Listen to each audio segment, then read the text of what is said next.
Hi, I'm Zor. Welcome to Unizor Education.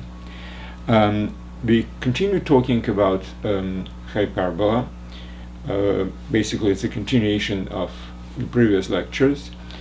Today we will talk about a straight line which is called asymptote, which actually has a very interesting property regarding hyperbola. So, hyperbola is one of those curves that tend to be closer and closer to a straight line. And that's what basically this straight line is called asymptote. So today we'll talk about this. This lecture is part of the course called Math Plus for All, and it's presented on Unizor.com website together with other courses. There is a Math for Teens. There is a Physics for Teens, Physics for All, which I'm still working on. There is a course Relativity for All and others. So this is a totally free educational website. In theory, you don't even have to sign in if you're basically doing everything just yourself without any kind of supervision. It contains a lot of educational material with emphasis on solving problems and getting much deeper into certain aspects of mathematics and physics than in most of the schools. Okay, let's talk about asymptotes. First of all, let's talk about a non-rigorous definition of an asymptote. So if you have a curve on a plane, and there is a line such that this curve getting closer and closer to this line, then this line basically is asymptote. Now this is, as I said, non-rigorous definition of asymptote, so let's try to do it a little bit more mathematically rigorous. Well, to do that, I do need to differentiate between different directions of asymptote. So first of all, we are talking about the plane with coordinate axis. So we have x, y, and there is certain curve on a plane. Well, in most of the cases, we will talk about functional representation of that curve. In some cases, we can talk about curve defined not exactly like this, but a little bit more symmetrically, like f of x, y is equal to 0, for example. Now, in case of hyperbola, by the way, hyperbola usually is using this particular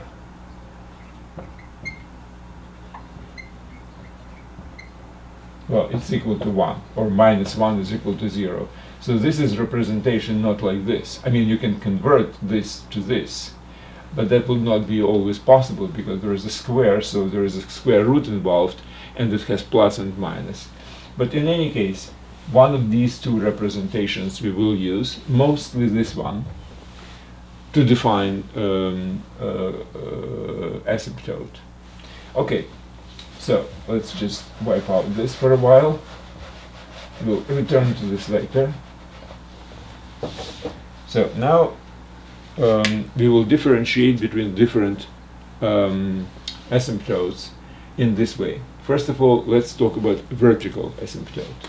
So vertical asymptote, obviously, it's a vertical line, and you need a curve to be closer and closer to this line. Now, what does it mean? Well, in a very simple way, it's as x is approaching a, function f of x, which is y, is supposed to go to infinity, right? But the only little problem is that you can have this way, you can have this way, you can have this way, and you can have this way, and any combination of them. So what I would like to differentiate is three basic cases. One case is well, again, it's kind of two cases. So I will put a sign here, plus infinity, or minus infinity. So plus infinity is that the function is defined everywhere except point A, and no matter how we approach point A, from left, from right, mixing left and right, we will always go to plus infinity. Similar to this one, function is defined everywhere except point A, and no matter how you approach A with argument, function goes to minus infinity. When something like this happens,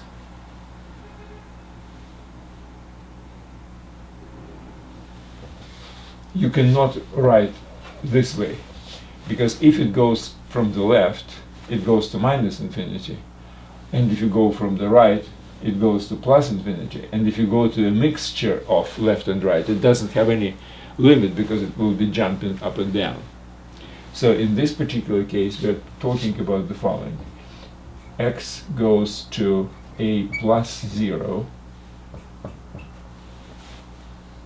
cos y goes to, in this case, plus infinity. Now plus 0 means from the right without crossing a. Now if x goes to a minus 0, which means is approaching from the left, then y goes to minus infinity. I mean, or vice versa, whatever we can. I mean, you can, instead of this, you can have this. So in this case, this would be minus, this would be plus. Doesn't really matter. So these are different cases of approaching vertical asymptote. And this is basically a definition of what is a vertical asymptote. It's one of these cases. Either you go to A, or you go to the A from the right, or you go to the A from the left, and in any of those cases, function is going to either plus infinity or minus infinity. Okay, so that's it for vertical. Now let's talk about horizontal.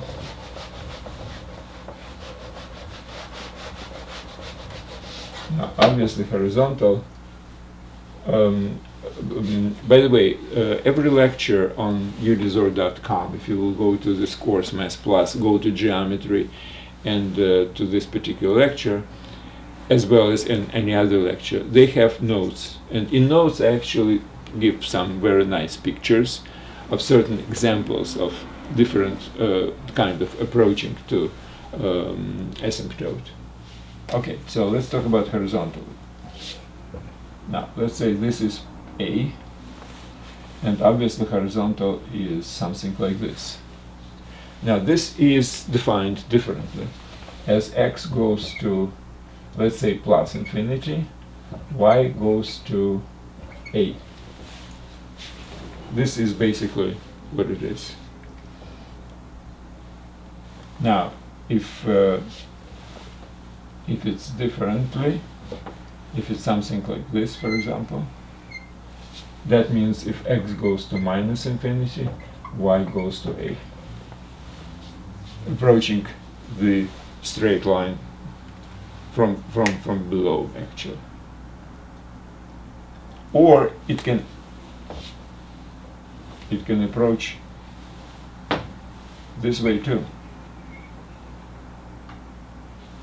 If it will be less and less deviating from the straight line, that's also going to a limit. So this is basically about horizontal line. And there are certain examples. And finally, there is a slanted or oblique line.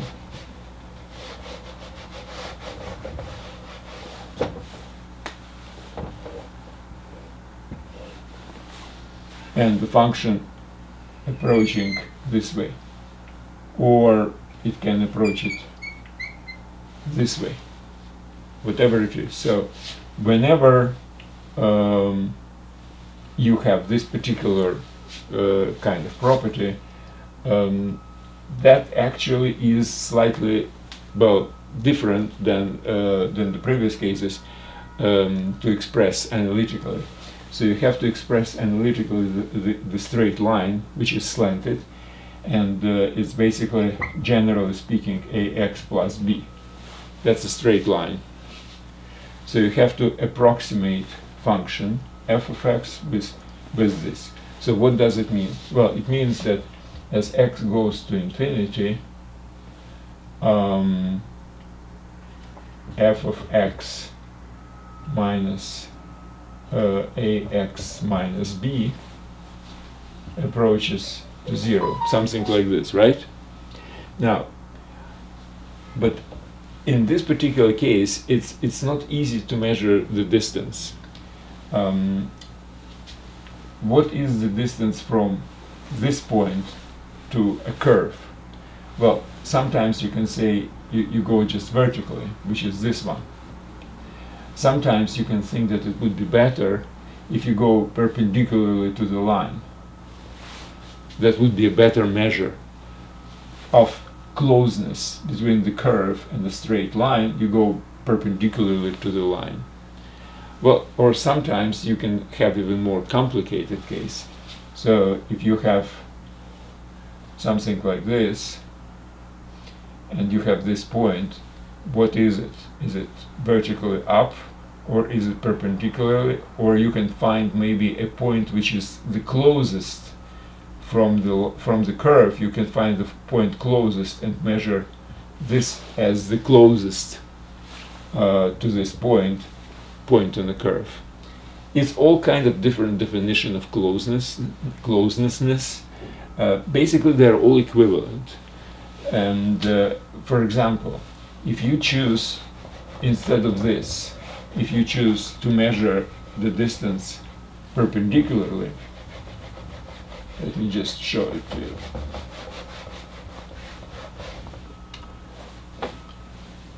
So this is our line, this is curve. Now this is vertically, and this is perpendicularly. So vertically you have this. This is f of x, this is ax plus b. Now if this is an x-axis and this angle is phi, this angle is also phi, because it's perpendicular to this, and these are perpendicular to each other, and these are perpendicular to each other. Okay, so that's why if this distance is g, this distance is g times cosine phi. Now the phi is constant, obviously we're talking about concrete straight line, and a in this case, by the way, it's tangent of phi. So it's a constant, which means if this goes to 0, this goes to 0 as well. So that's why it's equivalent, this one or this one multiplied by cosine phi.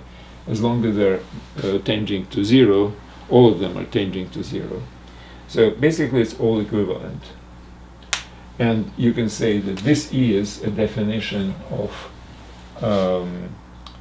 function f of x having asymptote ax plus b. Okay, now x can go to plus infinity or minus infinity, because you can have this way or this way, something like this. So let's have some examples of different kinds of asymptotes.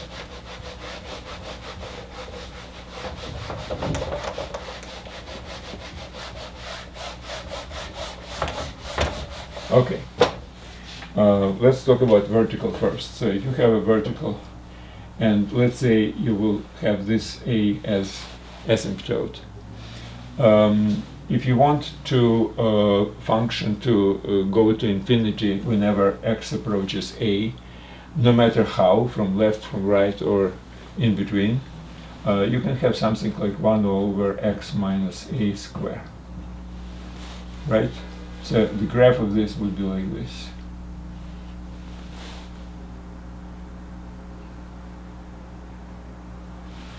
In this case, basically there is a horizontal as well as a vertical asymptote.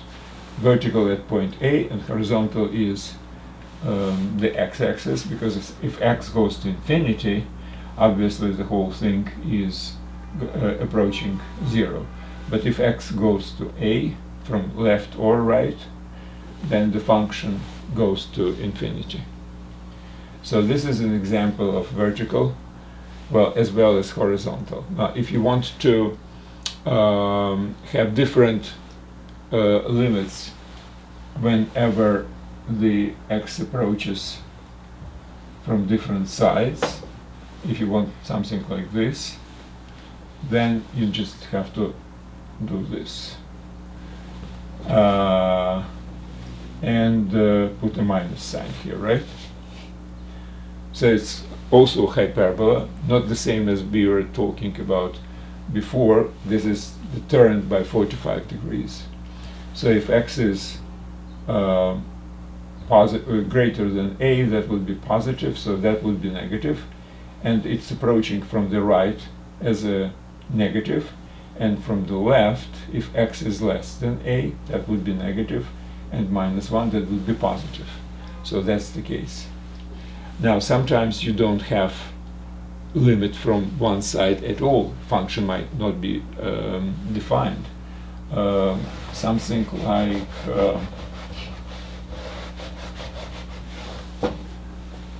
y is equal to natural logarithm of x. The graph would be like this. So 0 would be vertical asymptote, and from the left it's not defined at all because there is no logarithm of negative numbers. Logarithm is defined only for positive. So this is all about verticals.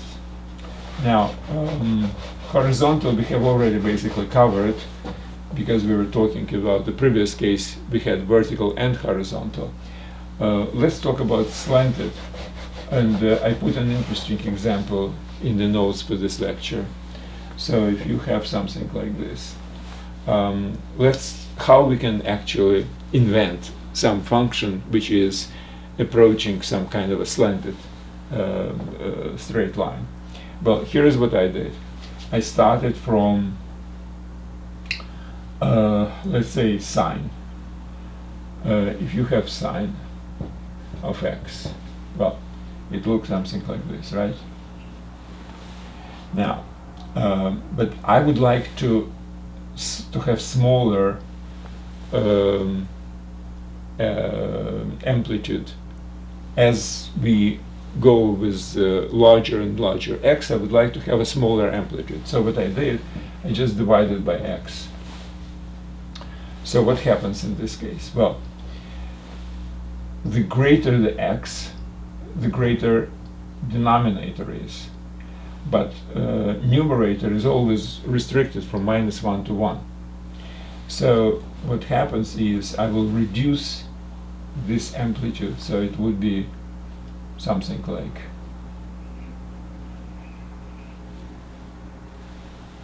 this. The only thing is, when it approaches 0, this one is approaching 1, because it's an even function, it's not odd. And on the left would be the same thing, less and less. Now, so this is basically a horizontal asymptote, but I would like to have a slanted.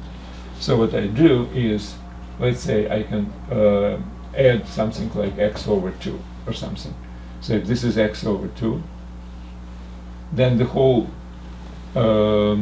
sinusoidal type with diminishing amplitude would be waving around my, so it would be something like this, closer and closer to this slanted line. In the notes I have something different, I think just for graphical representation it would be better I put some multiplier here, I think 10 here and 7 here, and plus 2, so the whole thing is moving up, and that looks like this. So this is an asymptote which is a slanted straight line. Okay, now the whole lecture was about hyperbola asymptotes, right? And hyperbola in our case had a different equation which represented it.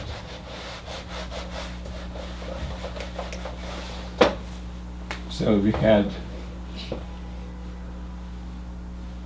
something like this.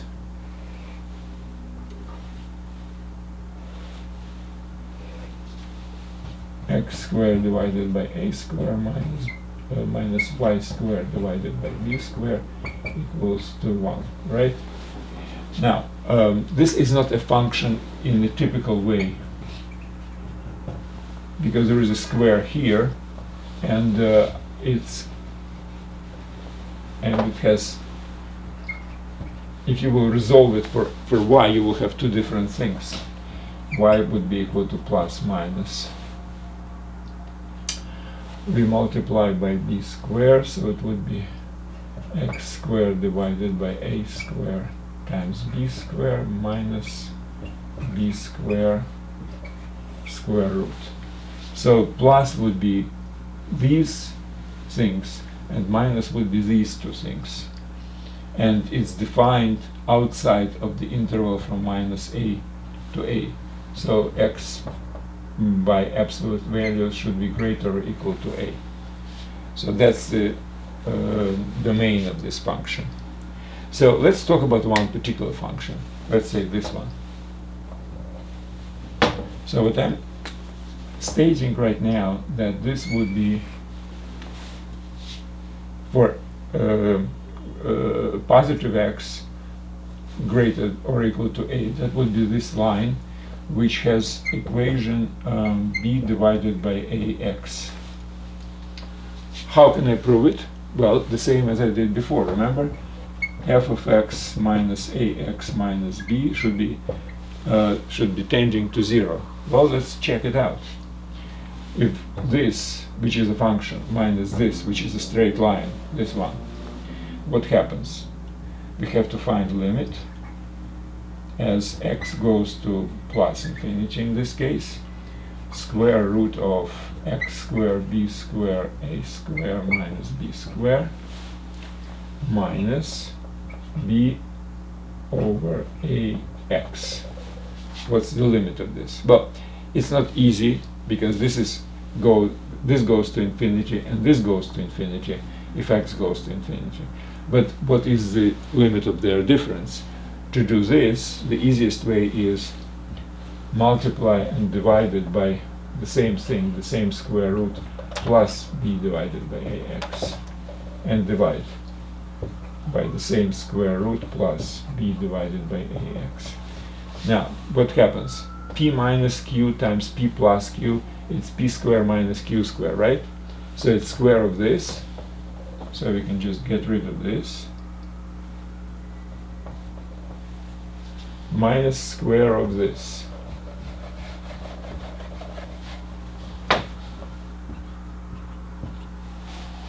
Which means, and we have only minus b squared. Now, at the bottom, we have the same x squared b squared divided by a squared minus a squared, which is positive.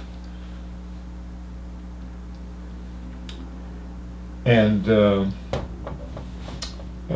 this is also positive. So if x is positive, goes to plus infinity, the whole thing is going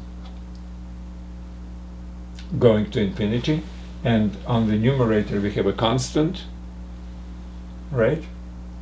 So we have constant divided by the variable which goes to infinity. It means it goes to 0, which we had to prove. So this is this particular asymptote. Now, if you will continue it will be an asymptote for y minus. And this one, which is y is equal to minus b over ax, is asymptote for these two branches, for the left top left and bottom right branches. Now, if you will turn the whole thing by 45 degrees, the graphic of the asymptote would be like this, and the equation would be y is equal to 1 over x. Or, if you wish, xy is equal to 1. That's a different representation from the same hyperbola. But it's just basically besides the point. In this case, we will have two vertical and horizontal asymptote. In this case, we have two slanted oblique asymptote. Well, that's it. I suggest you to read the notes for this lecture. So you go to unizor.com, Math Plus for all, and go to geometry, and choose the lecture called Hyperbola Asymptotes. There are some much nicer pictures than I was able to put on the board, and I was trying to do very, very detailed about. So the whole notes actually is like a textbook. So I suggest you to read it, and if you want, why don't you prove yourself that this straight line, which is y is equal to minus b over ax, is asymptote for other two branches of our hyperbola. Okay, that's it for today. Thank you very much, and good luck.